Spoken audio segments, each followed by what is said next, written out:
வணக்கம். இஸ்ரேல் ஜபசி. இன்னைக்கு உலக அளவில் அமெரிக்கா பயப்படுற ஒரே நாடு எதுன்னா சைனா. சைனா பார்த்திங்கன்னா ஒரு கம்யூனிஸ்ட் பார்ட்டி அப்படின்னு ஒரே ஒரு கட்சி தான் அது. அந்த ஒரு கட்சி தான் அந்த நாட்டை ஆளுது. இப்போ இங்கிலாந்து மாதிரியோ இந்தியா மாதிரியோ அமெரிக்கா மாதிரியோ அங்கே மக்கள் ஆட்சிலாம் கிடையாது.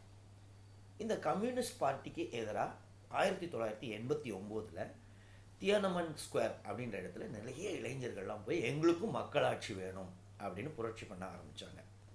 எல்லாரையும் ஆயிரக்கணக்கான ஆளுங்களை சுட்டு கொண்டது சைனீஸ் அரசு. அதுக்கப்புறம் யாரும் வாயையே திறக்கிறதில்ல. ஆனால் இப்பேற்பட்ட சைனா அரசுக்கு கடந்த சில நாட்களாக ஒரு பெரிய தலைவலியாக இருக்கிறது ஹாங்காங். ஹாங்காங்ன்றது சைனாவுடைய ஒரு பகுதி தான். ஆனால் இந்த ஹாங்காங்கில் கடந்த சில நாட்களாக நிறைய புரட்சிகள், கலவரங்கள். 2 நாளைக்கு முன்னாடி அங்கே உள்ள அரசு அதிகாரிகளே அந்த புரட்சியில் ஈடுபட ஆரம்பிச்சிட்டாங்க. அங்கங்கே தனிநாடு கோஷமும் கேட்க ஆரம்பிச்சிருச்சு. நேற்று பார்த்தீங்கன்னா ஏறக்குறைய 50 ஃப்ளைட்டு கேன்சல் ஆயிடுச்சு. ஏன் அது எப்படி இந்த ஹாங்காங்கில் திடீர்னு, அதுவும் சைனாவில் உள்ள ஒரு ஹாங்காங்கில் மக்களால் எப்படி இப்படி பண்ண முடியுது? தனி நாடாகுமா ஹாங்காங்? பார்ப்போம் இந்த வீடியோவில்.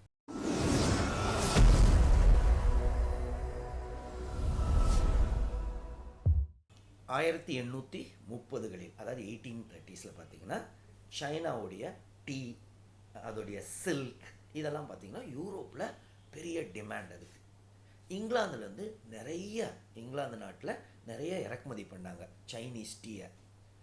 அதுக்கு பதிலாக எங்ககிட்ட இருந்து ஏதாவது ஒரு பொருள் வாங்கிக்கோங்க அப்படின்னு இங்கிலாந்து சொன்னாங்க. சைனா சொல்லிச்சு எங்களுக்கு அதெல்லாம் வேண்டாம், அதுக்கு பதில் சில்வர் காயின் கொடுங்க. ஸோ சில்வர் காயின் மூலமாக தான் இந்த வர்த்தகம் தொடர்ந்து நடந்துக்கிட்டு இருந்துச்சு. கொஞ்சம் காலம் கழித்து பார்த்தீங்கன்னா இங்கிலாந்துக்கு பயம் வர ஆரம்பிச்சது. ஏன்னா அவங்கக்கிட்ட இருக்கிற சில்வர் காயின்ஸ்லாம் குறைய ஆரம்பிச்சிருச்சு. இப்படியே போனால் கடைசியில் நம்ம திவால் ஆயிடுவோன்ட்டு அப்போது இங்கிலாந்து என்ன பண்ணுச்சு, இங்கிலாந்துக்கு கீழே இருக்கிற இந்தியா, அதாவது நம்ம நாட்டில் ஓபிஎம்மை வளர்த்து அந்த ஓபிஎம்மை சைனாக்கு எக்ஸ்போர்ட் பண்ண ஆரம்பித்தாங்க. இதை அப்போ என்ன ஆச்சு, நாங்கள் சில்வர் காயின்லாம் திருப்பி வர ஆரம்பிச்சிருச்சு இங்கிலாந்துக்கு. இது அப்போ உள்ள சைனாவுடைய ராஜாவுக்கு பெரிய கொந்தளிப்பை ஏற்படுத்துச்சு. அவர் சொன்னார், இந்த மாதிரிலாம் பண்ணக்கூடாது, ஓபிஎம் ஒரு ட்ரக்கு, எங்கள் மக்கள்லாம் கெட்டுருவாங்கன்னு. ஆனால் இங்கிலாந்து அரசு என்ன சொல்லிச்சு, இல்லை இது மெடிசினல் பிளான்ட் அப்படின்னு. ஸோ அவங்களுக்குள்ள பிரச்சனை வர ஆரம்பிச்சது. அவர் கொஞ்சம் கொஞ்சமாக கேட்டு பார்த்தாரு சைனீஸ் ராஜா, இது பண்ணாதீங்கன்னு.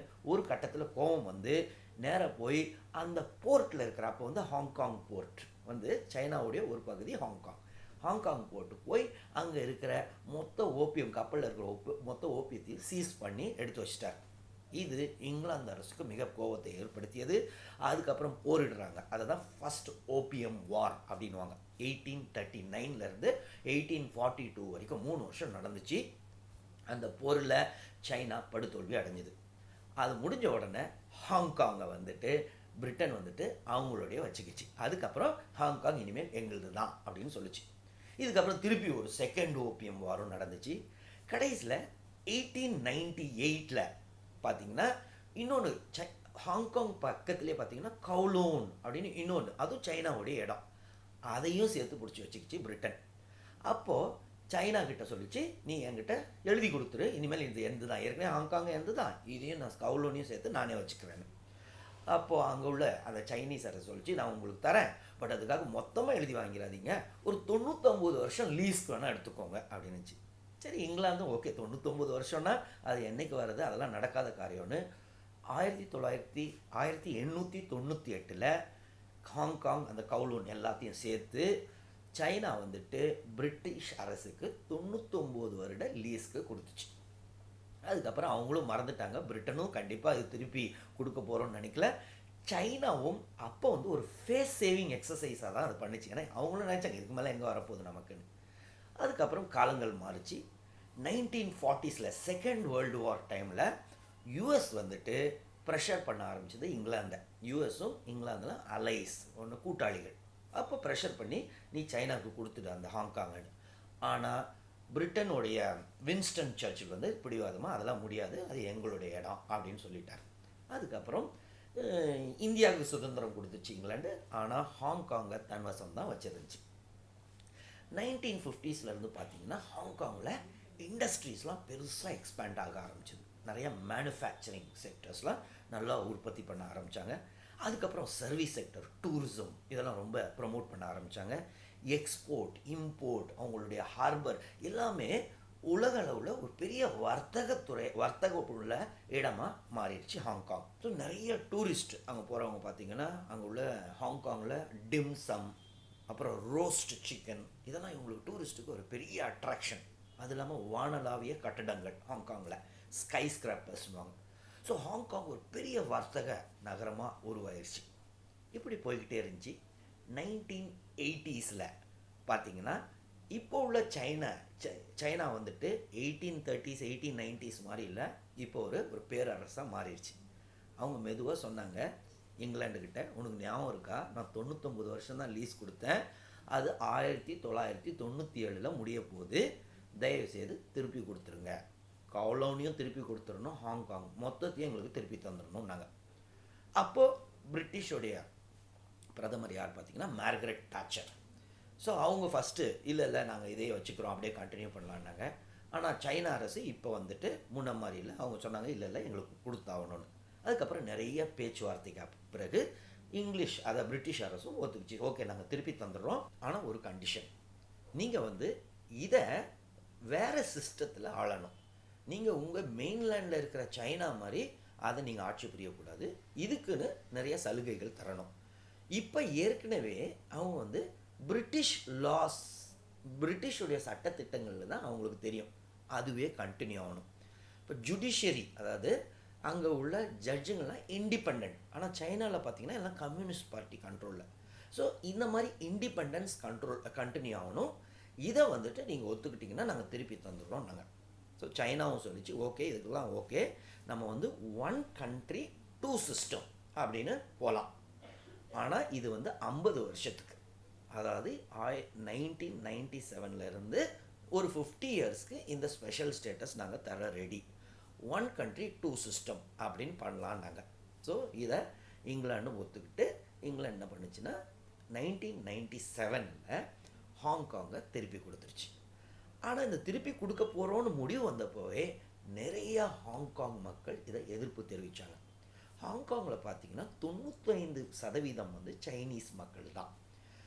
ஆனால் அவங்க நாங்கள் சைனீஸ் கிடையாது, நாங்கள் ஹாங்காங்கீஸ், நாங்கள் 150 வருஷத்துக்கு மேலே பிரிட்டன் கீழே இருக்கிறோம், எங்களுடைய பழக்க வழக்கங்களே வேறு, ஸோ நாங்களும் அவங்களும் ஒன்றும் இல்லை அப்படின்னு நிறைய பேர் கொஞ்சம் கொஞ்சமாக ப்ரொட்டஸ்ட்லாம் பண்ண ஆரம்பித்தாங்க. ஆனால் அது கடைசியில் எப்படி இங்கிலாந்து திருப்பி தந்துட போகுதுன்னு முடிவுக்கு வந்தோடனே ஏறக்குறைய 5 லட்சம் மக்கள் அங்கேருந்து திருப்பி இங்கிலாண்டுக்கு சிட்டிசன்ஷிப் வாங்கிட்டு கிளம்பிட்டாங்க. அந்த ஷார்ட் பீரியடில் 1997 இவங்க திருப்பி கொடுத்துட்றாங்க, 1 country 2 systems அப்படின்னு ஆரம்பிச்சிச்சு.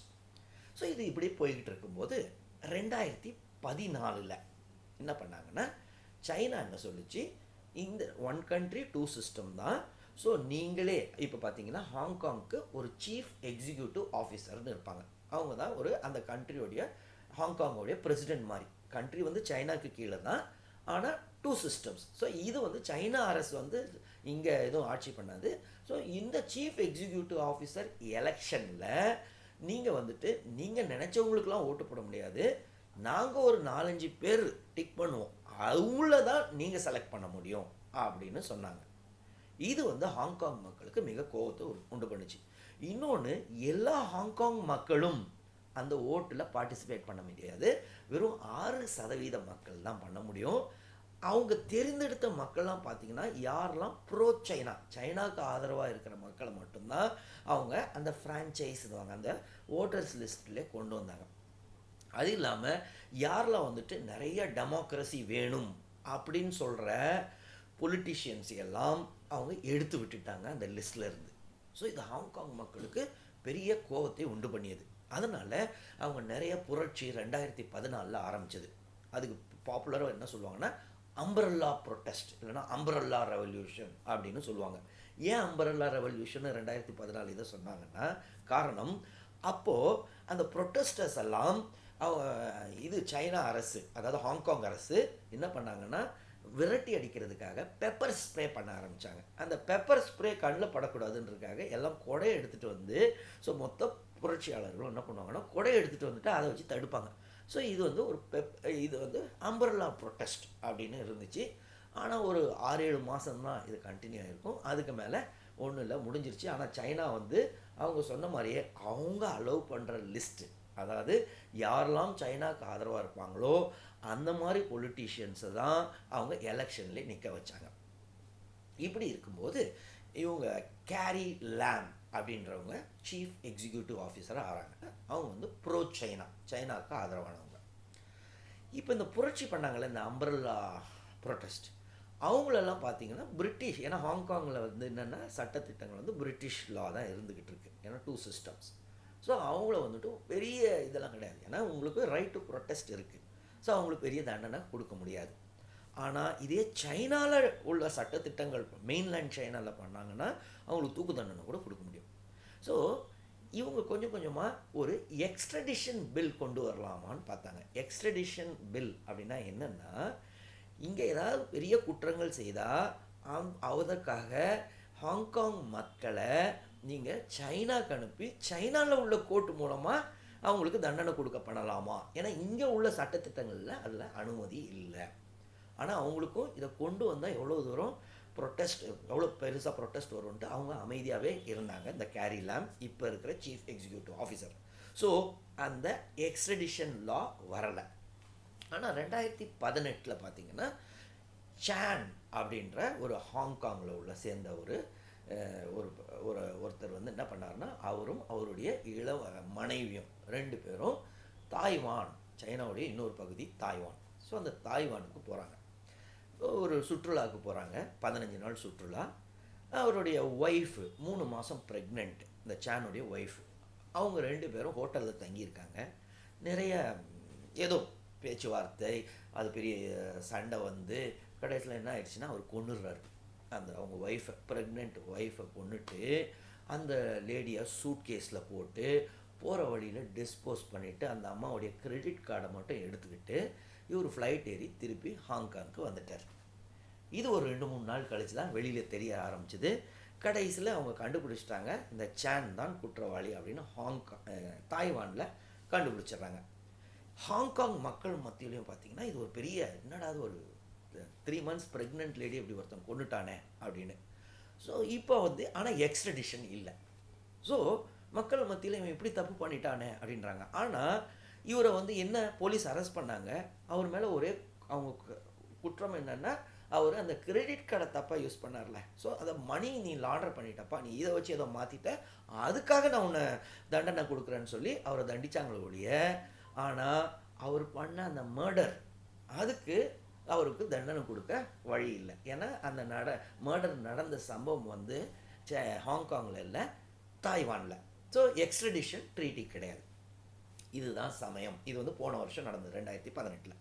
ஸோ இதுதான் நல்ல சமயம் அப்படின்னு என்ன பண்ணாங்கன்னா, நம்ம இந்த கேரி லாம் சீஃப் எக்ஸிக்யூட்டிவ் ஆஃபீஸர் மக்கள் மத்தியிலும் இப்போ இந்த எக்ஸ்ட்ரடிஷன் லா கொண்டு வரதுக்கு சரியான சமயம் சொல்லி 2019 இந்த வருஷம் February Marchல இதை கொண்டு வந்தாங்க.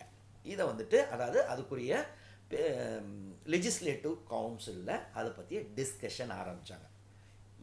மக்கள் வந்துட்டு அவங்க அந்த சான் மேலே அவ்வளோ கோபம் இருந்தாலும் இந்த எக்ஸ்ட்ரடிஷன் லா திருப்பி கொண்டு வர போகிறாங்கன்னொன்னே இவங்களுக்கு மக்கள்லாம் புரட்சி வெடிக்க ஆரம்பிச்சது திருப்பி. அதுதான் இப்போ கொஞ்ச நாளாக நடக்கிறதுடைய புரட்சிக்கு காரணம் வந்து இந்த எக்ஸ்ட்ரடிஷன் பில். ஸோ இந்த எக்ஸ்ட்ரடிஷன் பில் இவங்க மக்களுக்கு பொறுத்த வரைக்கும், இந்த எக்ஸ்ட்ரடிஷன் பில் வந்துச்சுன்னா நாங்கள் எதாவது புரட்சி பண்ணுறோம், எதாவது டெமோக்ரஸி வேணும்னு கேட்டோம்னா எங்களை தூக்கி திருப்பி சைனாக்கு நீங்கள் ஒப்படைச்சிருவீங்க. அங்கே வந்துட்டு அவங்க கம்யூனிஸ்ட்டு கண்ட்ரோலில் தான் ஜுடிஷியரி இருக்கும், அப்புறம் எங்களுக்கு பிரச்சனை. அதனால் நீங்கள் என்ன, 1 country 2 system. இங்கே வந்துட்டு பேசிக்காக ஒரு லா இருக்குது. நம்ம இங்கிலாந்துக்கு கீழே இருந்த லாவை தான் இன்னும் கண்டினியூ பண்ணுறோம், அதுதான் கண்டினியூ பண்ணணும், எக்ஸ்ட்ரடிஷன் கொண்டு வரக்கூடாது அப்படின்னு இவங்க புரட்சி பண்ணிக்கிட்டு இருக்காங்க. அந்த புரட்சி தான் கண்டினியூ ஆகிட்டு இருக்கு. கடந்த சில நாட்களாக மிகப்பெரிய அளவில் அந்த புரட்சி நடந்துக்கிட்டு இருக்கு. சைனீஸ் ஆர்மி பார்த்திங்கன்னா ரொம்ப ரொம்ப பவர்ஃபுல். உலகத்திலேயே நிறைய ஆர்மி வச்சுருக்கிறது இவன் அமெரிக்கா கிடையாது, சைனீஸ் தான். ஸோ அவங்க நினச்சாங்கன்னா 10 நிமிஷத்தில் மொத்தத்தை கண்ட்ரோலும் கொண்டு வந்துடலாம்.